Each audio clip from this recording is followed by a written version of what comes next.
Olá, irmãos, olá, amigos, graça e paz. Hoje é dia de mais um encontro de oração aqui na Igreja Presbiteriana em Itamarana e eu inicio com o verso 2 do Salmo 146, onde o salmista diz assim: Louvarei ao Senhor durante a minha vida, cantarei louvores ao meu Deus enquanto eu viver. Hoje eu quero refletir brevemente sobre uma boa notícia. Qual é a boa notícia? A boa notícia é que nós podemos contar com o Senhor para uma vida saudável. Isso me faz lembrar um pensamento de Helen Keller. Certa feita, Helen Keller disse: jamais poderíamos aprender a ser corajosos e pacientes se houvesse apenas alegria no mundo. Mas, espera aí, os filhos de Deus também estão sujeitos às doenças e às enfermidades? Se a resposta for sim, e ela é sim, nós estamos diante de um grande paradoxo, de uma aparente contradição. Mas antes de sucumbir ao paradoxo, é preciso considerar o que as Escrituras Sagradas dizem a respeito de pessoas que ficaram doentes. Por exemplo, o rei Ezequias. Isaías capítulo 38, verso 1, diz assim: naqueles dias o rei Ezequias adoeceu de uma enfermidade mortal. Veio a ter com ele o profeta Isaías, filho de Amós, e lhe disse: assim diz o Senhor, põe em ordem a tua casa, porque morrerás e não viverás. O rei Ezequias, outro personagem bíblico, é o patriarca Jó.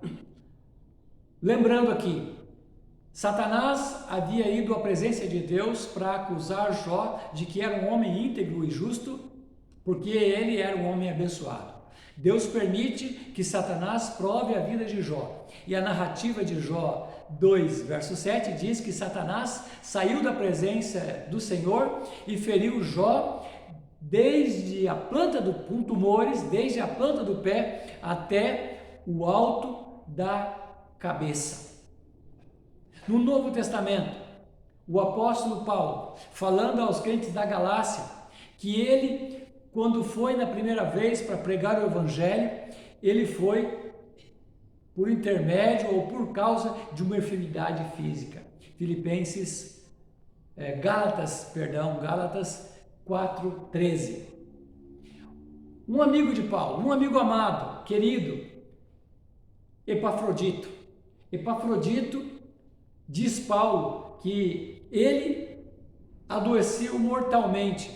Deus, porém, se compadeceu dele, não somente por sua causa, mas por causa de Paulo, para que ele não sucumbisse de tristeza sobre tristeza. Filipenses 2:27. Aí nós temos também um discípulo amado, um jovem chamado Timóteo, que também tinha uma enfermidade que o incomodava muito. Paulo escreve a ele dizendo: olha, você precisa tomar um pouco de vinho, colocar um pouco de vinho na água, porque você precisa de saúde e você não está indo bem. E aí Paulo faz essa recomendação a Timóteo. Ou seja, os filhos de Deus também passam por vales. E não somente vales, mas os filhos de Deus passam por vales da sombra da morte. E Filipenses 3:21 diz que nós habitamos num vaso de humilhação. É isso que diz lá. Nosso corpo mortal, nosso corpo corruptível, ele é, de certa forma, um vaso de humilhação, onde nós percebemos a nossa fragilidade e a nossa finitude. Mas é bom lembrar que a dor, a doença, nada disso pode nos afastar de Deus.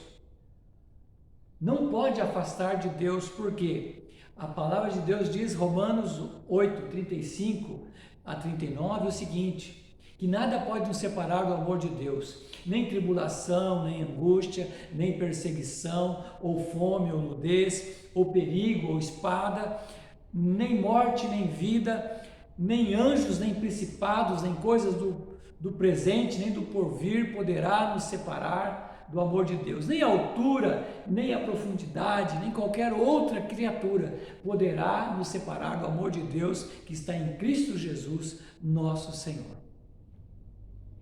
E lembrando ainda de Jó, lá no verso 10 do capítulo 23, Jó nos confronta com a confiança, com a fé que ele tinha em Deus, apesar de estar vivenciando todo aquele drama narrado na história da sua vida. Ele diz assim para os seus amigos que estavam acusando ele, e ele diz assim: olha, Deus conhece cada um dos meus passos, e se ele me puser à prova, ele verá que eu sairei puro como ouro. Que firmeza de fé! Saber que pode ser provado por Deus, e mesmo se for provado, vai se manter firme e íntegro da presença de Deus. Mas nós podemos orar a Deus crendo na sua soberana vontade, que Ele pode nos dar saúde? Sim, podemos. Aliás, o salmista declara que podemos fazer isto. Salmo 103, verso 3, ele não apenas declara, mas ele nos convida a levantar as nossas vozes em louvor a Deus, dizendo: bendize, ó minha alma, o Senhor, e não te esqueças de nenhum só dos seus benefícios. É Ele quem perdoa as tuas iniquidades, quem sara todas as tuas enfermidades, quem da cova redime a tua vida e te coroa de graça e de misericórdia.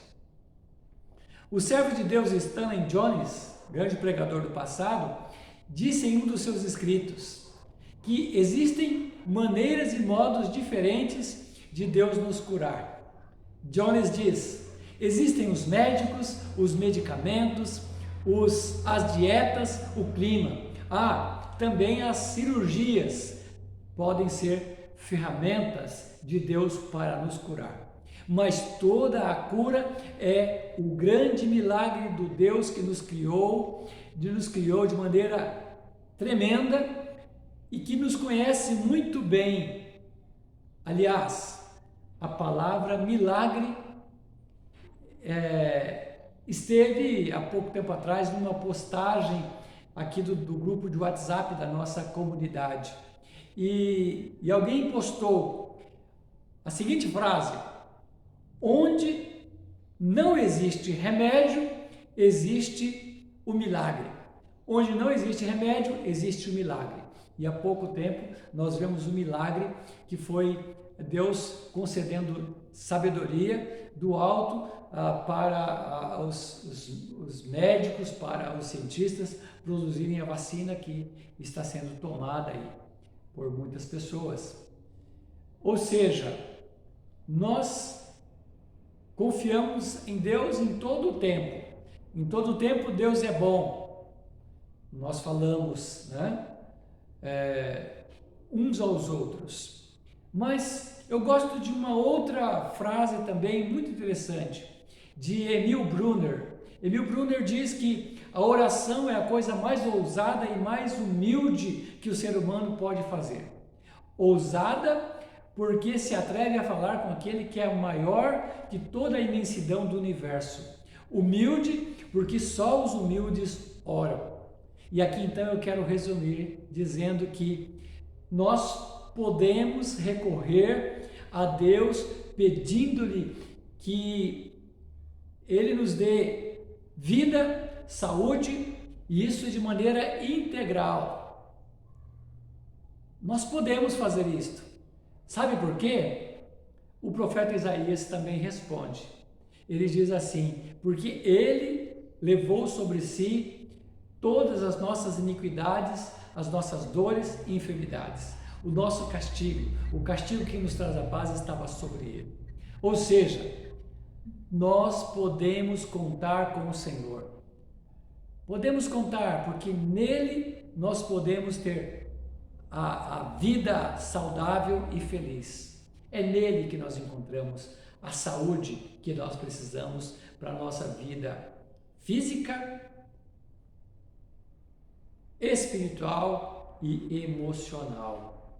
Eu quero fazer aqui a minha oração em seu favor, para que você possa declarar com ousadia e certeza de fé, no nome de Jesus e no poder do Espírito Santo, que você se coloca em submissão à palavra de Deus e confia que Ele pode te dar saúde, tanto para o seu corpo quanto para o seu espírito, para que você possa ter uma vida saudável e feliz, em nome e por amor de Jesus. É assim que eu oro. Amém? Deus abençoe, que você tenha um bom fim de quinta-feira, aprazível, em paz com a sua família e desfrute de um descanso abençoado para encerrar a semana com confiança na presença de Deus. Amém? Fica na paz, na graça do Senhor Jesus. Grande abraço!